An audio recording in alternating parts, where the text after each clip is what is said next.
So you are thinking about making a move to Cheesman Park in Denver, Colorado. Well, you found the right video, the right guy, the right channel, because in today's video, I'm gonna give you all the things I think you should know about living and visiting or moving to the Cheesman Park area. Then I'm gonna give you my favorite places to go in the form of my favorite local coffee shop, food spot, and fun local thing to do. And the whole time, I'm gonna be throwing up tons of B-roll, some of the businesses, the parks, and the homes here, so you can get a feel for what it looks like to actually live here, walk these streets, and see it. If you're new to my channel, what is up? My name is Torrey Drake. I'm a local Denver realtor, and my Things to Know, Places to Go video series is completely dedicated to apparently walking uphill is tiring. It's completely dedicated to giving you a tour of all the communities that make up this beautiful city. So if you're thinking about making a move here, check out that playlist. I've got over 20 community tours and more coming all the time. All right, guys, let's go ahead and jump into today's tour of Cheesman Park. And by the way, if you dig the content, hit like, hit subscribe. It's a selfish ask, I know, but it helps a lot. Okay, let's jump in. Real quick, actually, if you're thinking of moving to Colorado, this is a really good example of what the weather is like here in the winter. It's sunny, it's beautiful. We are famous for 300 days of sunshine a year, but this is a good example of that. Does not mean 300 days of warmth. We have no clouds in the sky, beautiful sunny day, but I'm still wearing a sweater. You know, a light sweater, and the snow is still sticking around. It's cold enough. It's like in the 30s right now, I think. So yeah, we get a lot of sun in the winter time. It's super beautiful and nice to walk around, but you got to be careful of the ice, of course, if I fall on camera. All right, guys, I was talking about proximity to hotspots in Denver. Cheesman Park is southeast of downtown, and you are 10 minutes from downtown Denver, about 25 minutes from the Denver Tech Center. From the base of the mountains, you're 45 minutes to about an hour.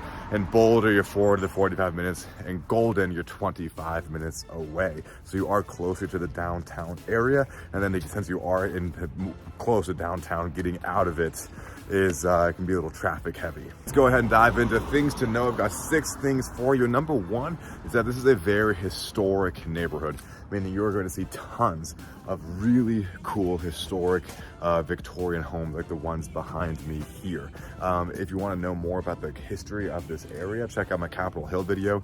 I dive into why there's so many mansions here that have been converted to condos and townhomes, which is actually a really cool point to bring up, is a lot of these huge mansions have been converted to condos and townhomes. So you can buy a room in a Victorian mansion for sometimes in the 400s. Obviously it gets up to the millions plus and things like that, but it's really cool that you can live in one of these. I was just looking at one the other day. It was like a 2-bed, 2-bath, 1,500 square feet, for like $465, which is awesome. You get to live in a Victorian mansion. Look at this one. Very, very cool. So yeah, obviously a lot of these ones here are still single family homes, but a lot of them have been converted to condos and townhomes. And that's a really interesting theme as you drive around and walk around, is you'll see one like this that's been kept as a single family home. And then next to one that's been converted to condos, one that's been converted to townhomes. So you get this really beautiful mixture of all this architecture, some of them being multi-million single family homes, and some of them being townhomes and condos. You can get in the 400s, 500s, you know, up to $1 million plus, obviously. And the last thing I want to talk about with it being a historical neighborhood is you don't get a good glimpse of it right now because it's winter, but the foliage here is freaking unbelievable. You feel like you're walking around a really beautiful haunted house in the fall, because all these trees here are like bright orange and yellow and green. It's beautiful. And then you have these historic homes. It's just such a beautiful sight to walk around, drive around. The foliage here is unbelievably gorgeous. Thing to know number 2 is it's pretty convenient livability for being so close to downtown. What I mean by that is you have, you know, nearby gas stations, grocery stores, liquor stores, pet stores, and gyms, all while being right next to downtown Denver, and having an 80-acre park in Cheesman Park, which we'll talk more about in a moment. One of the things I really like about, you know, walking around this area is it's primarily local businesses. You're not going to find like a Chili's or a TGI Fridays here. It's a lot of local family-owned businesses, so you can not only get everything you need done in this area, but also support local business while doing it. And since it's really walkable, if you plan on living here and working in this area, you won't really need to use a car that much because Cheesman Park is such a small area. So if you're living in Cheesman Park and you're going to work in like Capitol Hill or Cheesman Park, you'll be able to get around pretty easily without a car. Thing to know number 3, let's talk about Cheesman Park, the park itself, not just the community, because it is a whopping beautiful 81-acre park right next to downtown Denver. It's filled with, you know, jogging trails. It's really active. People do a lot of working out there. There's dogs running around all the time. There's a big neoclassical pavilion, like right, not in the middle, but near the middle of it. And they hold lots of events there. They do art festivals. They do like marathons, workout events. They do a Pride Fest parade there.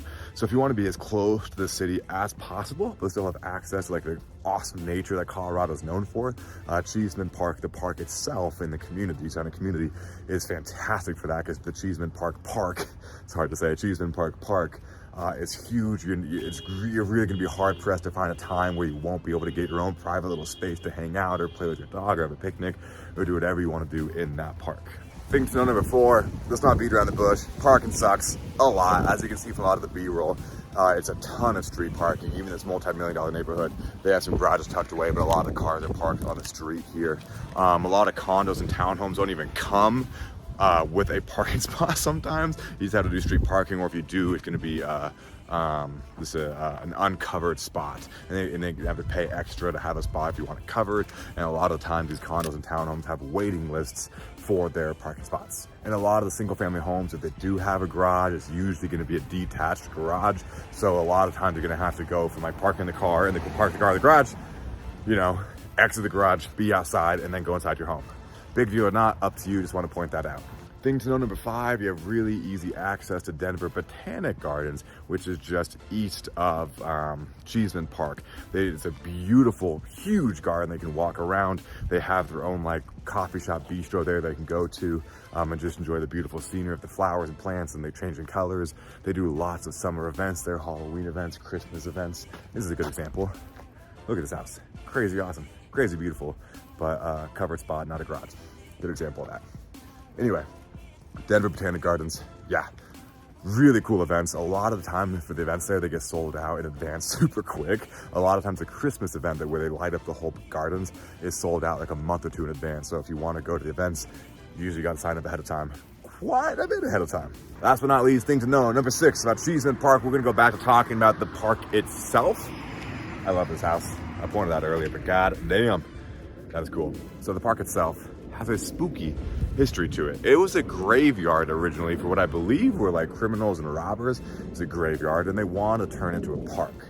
So the government basically tried to get as many bodies out as they could and relocated them. They couldn't get it done in time, so they started paying locals to just people saying, hey, we'll pay you, I don't know, was it $2 a body or something like that to dig it up and transport it.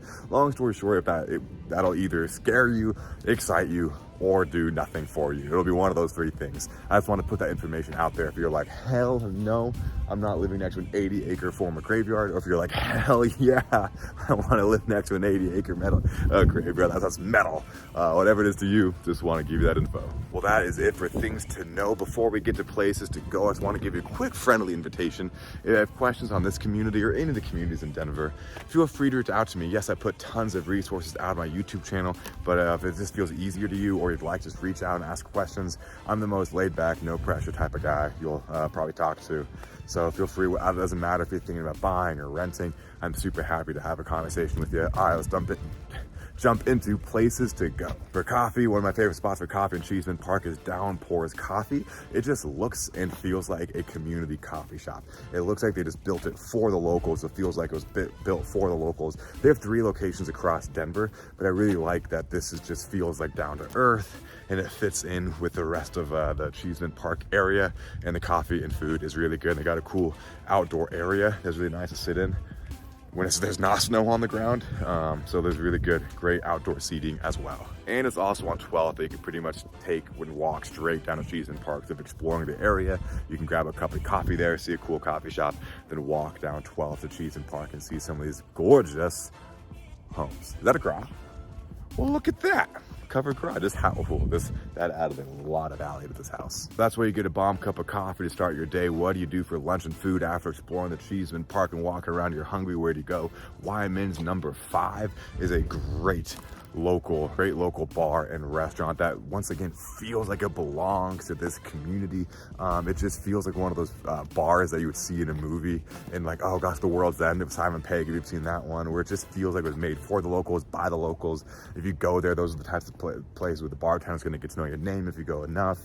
Just a really cool vintage feeling spot.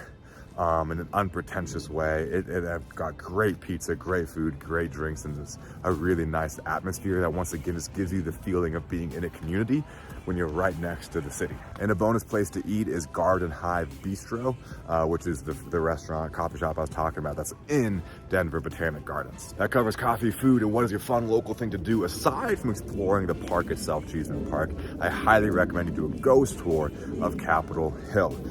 Yes, I know Capitol Hill is not Cheesman Park, but Capitol Hill is like right next to Cheesman Park, and the ghost tour takes you through a lot of the Cheesman Park and neighborhood and community. So you can really get a good on-foot tour of this area and get a lot of the ghosty, spooky history of it as well. And a bonus fun thing to do is just rent a scooter and ride the heck around Capitol Hill, bar hopping, coffee shop hopping, restaurant hopping, looking at these gorgeous homes, having a really fun time doing that. Trust me, if there was one, here's another good example. I don't know if they have a garage back there. They might, but covered parking. And that house is not cheap.